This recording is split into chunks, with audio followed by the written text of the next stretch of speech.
We're going to do a little video to show you how to do yarn overs and decreases. The reason you'll want to learn how to do yarn overs is because a yarn over makes a hole. You'll need a basic hole if you're making these little booties. You want to get a round of holes because later on you'll put a little drawstring through the holes. So in order to make a yarn over, which makes a hole, you also have to learn how to make a decrease. And then sometimes as you get more progressive in your knitting, you want to learn how to make double decreases. So here is a little hat made from an article Meg Swanson did years ago from an article in Knitters magazine called Head Spreads. And again, it's just a little use of a lace design. Here's another lace design. This is called Weeping Willow. It was from two women who called themselves Two Old Bags. All it is holes made from yarn overs and decreases. In this case, it's in a charted format. I also enjoy doing what I call random lace, where I just randomly knit yarn overs and decreases and have a lot of fun doing it. This will eventually be a nice moebus. And then I even make, here's a market bag in progress. This will be a really stretchy, stringy market bag done totally random. And as you can see, I just put in holes when I feel like it. I learned how to make yarn overs. That's pretty easy to learn. But when I wanted to study my decreases, I went to Barbara Walker's third treasury, which she calls Charted Knitting Designs. This hardcover book is out of print, but it's in paperback, available from Schoolhouse Press. And in particular, I was interested in studying the decreases because they're really good. When you make a lot of holes, you have to do a lot of decreases. So this would be the book I recommend to study decreases as well as a lot of other things. This Barbara Walker is really terrific in all her books. So I will now show you how to make yarn overs and subsequent decreases. Really important when you want to start your lace knitting. The yarn is in the back of the knitting. Well, we'll just knit a couple stitches. And now I need to make a yarn over. And a yarn over, really, it should be called a yarn under and over, because you make a yarn over by going under the right needle and then over it. Okay, that is a yarn over, and that's it. And you might say, what? I mean, suppose you're holding the yarn in the right hand. You say, that's it? Under and over, that's it? Yes, it is. And when you continue your knitting, you can see that here you have the yarn going over the needle. And you will find out later when you knit that, on the next round, you will have a hole. Okay, so just suppose you're holding the yarn in your right hand and your directions say knit two, yarn over. So to do a yarn over, again, you go over the right needle, but you go under and over. So I want you to think of a yarn over as a yarn under and over. So there's a yarn over, and see, that's it. You can't believe it, but that's it. And as soon as you knit, or even purl the next stitch, you're fine. It makes sense. Okay, well, let's see, what would it be like to have a yarn over followed by a purl? So here's a knit, we'll knit one, well, and then we'll do a yarn over, under and over, and now we have to do a purl. Well, bring the yarn to the front. Okay, start yarn under and over, and now bring the yarn to the front and purl.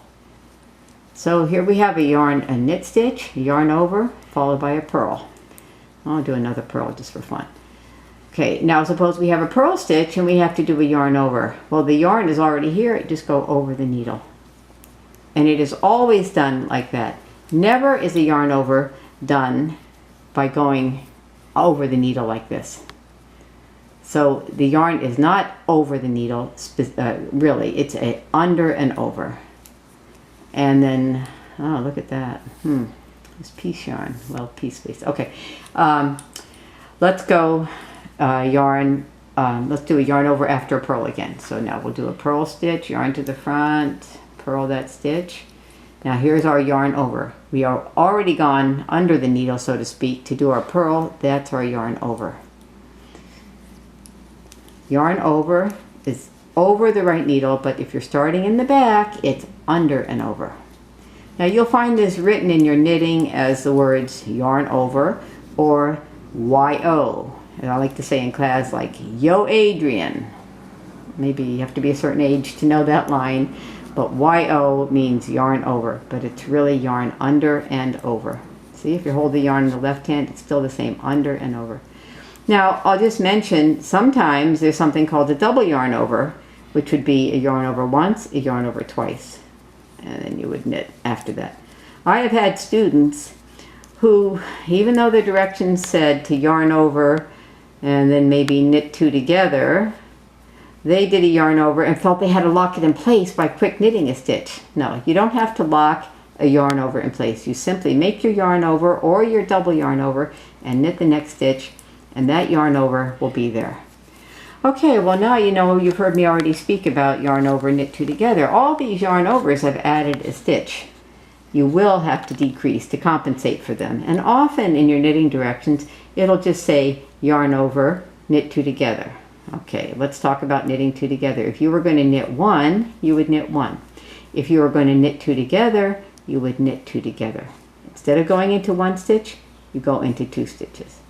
So here's your most basic decrease. You know, you must decrease if you've added stitches through a yarn over. So I'll do a yarn over followed by a knit 2 together. Knit 2 together is simply, instead of knitting 1 stitch, you knit 2 stitches. So instead of going into 1, you go into 2. Now, knit 2 together is a very good decrease, and look what it does. It leans to the right, as you can see. You're pulling it this way, and that's all well and good. However, sometimes you will need to decrease to the left. And by the way, you can knit 2 together without being preceded by a yarn over. There are plenty of times you simply have to decrease without any yarn over. So you can knit 2 together like this. That is a right-leaning decrease. Sometimes you will have to decrease and move it to the left. And I will show you how to do that. A left-leaning decrease, I'll knit a couple. Okay, to make a left-leaning decrease, you would slip 1 stitch as if to knit. Okay, when you slip a stitch, you take it from the left needle to the right without knitting it. And in this case, I am slipping a stitch as if to knit, like so. That's the first step of an SSK. That's what the first S means. The second S means slip another stitch as if to knit. Okay, now these stitches have both been slipped as if to knit. You see the left side of the loop is on the front now. Now take the tip of the left needle and put it from left to right into the fronts of the 2 slip stitches and knit 2 together from that position. So there we have it. And there is an SSK and leans to the left. Okay, I'll knit a couple. And for those of you who throw the yarn, I'll show you that way.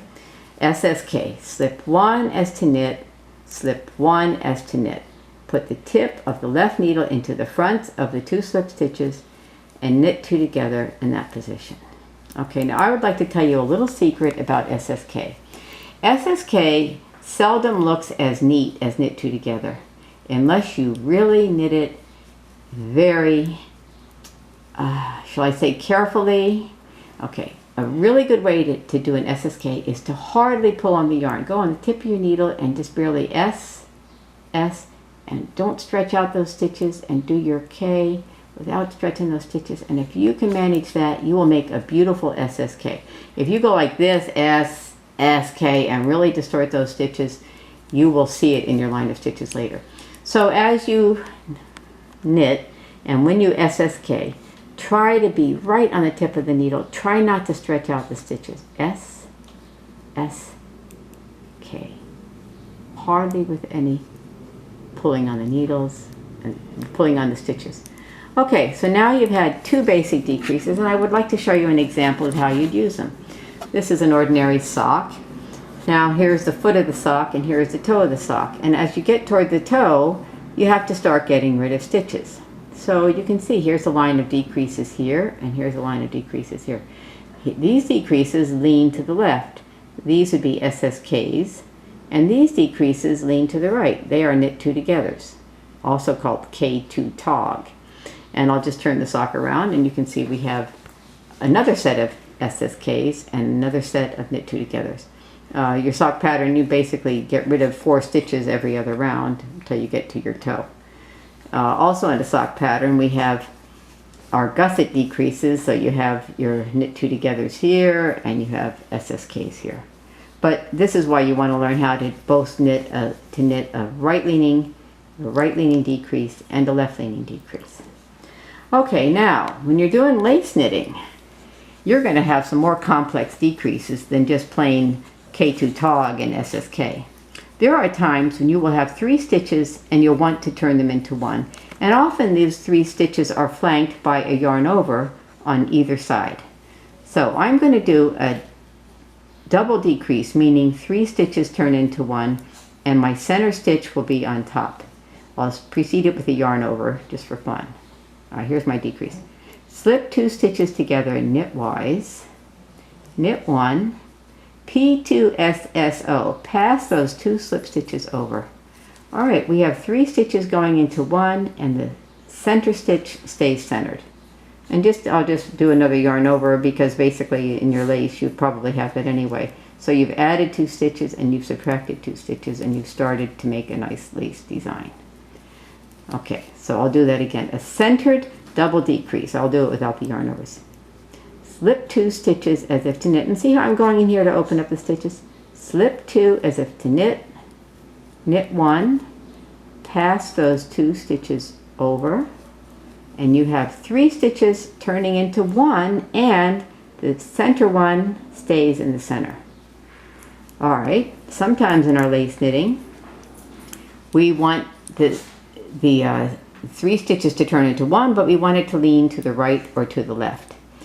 So here is how you make a right leaning double decrease. It's kind of funny because we're going to use an SSK, which you would think would be a left leaning decrease, but it's not. So I'm going to SSK, and when I'm done, I'm going to put that stitch on the left needle, and I'm going to put the next stitch over it. Now we have 3 stitches turning into 1, leaning to the right. You can see that top stitch leans to the right. All right, I'll knit a couple, and I'll do that one again. If we have a double decrease, meaning 3 stitches turning into 1, and we want it to lean to the right, we start with an SSK, do that SSK, then we put the needle back on the left, the stitch back on the left needle, and we draw the next stitch over it, pull the next stitch over it, and now we have 3 stitches turning into 1, and we put that on our right needle. It's completed. All right, now let's do a double decrease leaning to the left. Okay, for this one, we slip 1 knitwise, we knit 2 together, and we pass the slip stitch over, PSSO. And now we have a double decrease. It's a double decrease with leaning to the left. 3 stitches turning into 1, but now it's leaning to the left. For various reasons, when you're doing lace, you might have to lean to the right, you might have to lean to the left, or you might have to stay in the center. So those would be your 3 double decreases, leaning one way, leaning the other way, and staying in the center. Now, we should be getting around to our yarn over soon, so let's just knit. There's a yarn over right there. Isn't that convenient? Okay, remember we started doing yarn overs? Now we've met one, and it is ours. The yarn over's on the needle. All you do when you meet a yarn over is you knit it. You've added a stitch, you've made a hole, and there's your yarn over. So let's keep knitting, and I'll just throw the yarn in case some of you people throw the yarn, so you can see there's no difference. There's another yarn over. Now maybe some of you say, oh, I've had yarn overs even when I didn't mean to make them. So suppose you didn't mean to have a yarn over. Guess what? You can just drop it off. No harm done. Maybe the stitch is a little loose, but it'll even out in the end. So if you have an accidental yarn over, but suppose you're knitting your lace and you realize from your chart you were supposed to do a yarn over. If you need to add a yarn over where you forgot to put one, you just pick one up. See, you just grab that stitch, put it on the needle, and pretend you did the yarn over when you should have, and now you're knitting it in that round.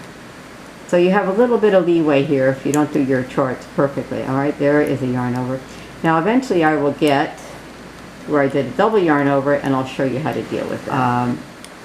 If you meet a double yarn over, there's one, you have to first knit the first yarn over, bring the yarn to the front, and purl the second yarn over. When you're done purling the second yarn over, bring the yarn to the back between the needles and continue your knitting. Okay, I'll do that again. I'm sure we have another double yarn over. Okay, here's a double yarn over again. Knit the first stitch, knit the first yarn over, bring the yarn to the front, purl the second yarn over. When you're done, bring the yarn to the back. A double yarn over has added 2 stitches and made quite a large hole according to your stitch pattern. Alright, now here's a double yarn over. I'll do it with the yarn in the left hand, Norwegian style. Knit the first, purl the second.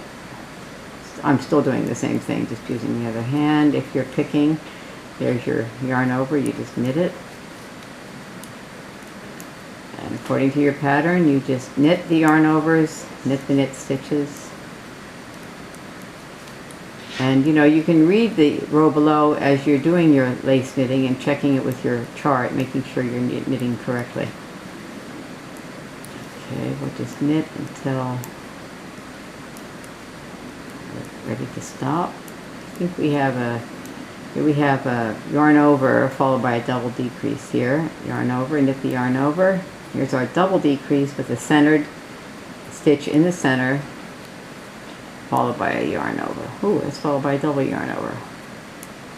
I don't know how that happened, but there we are.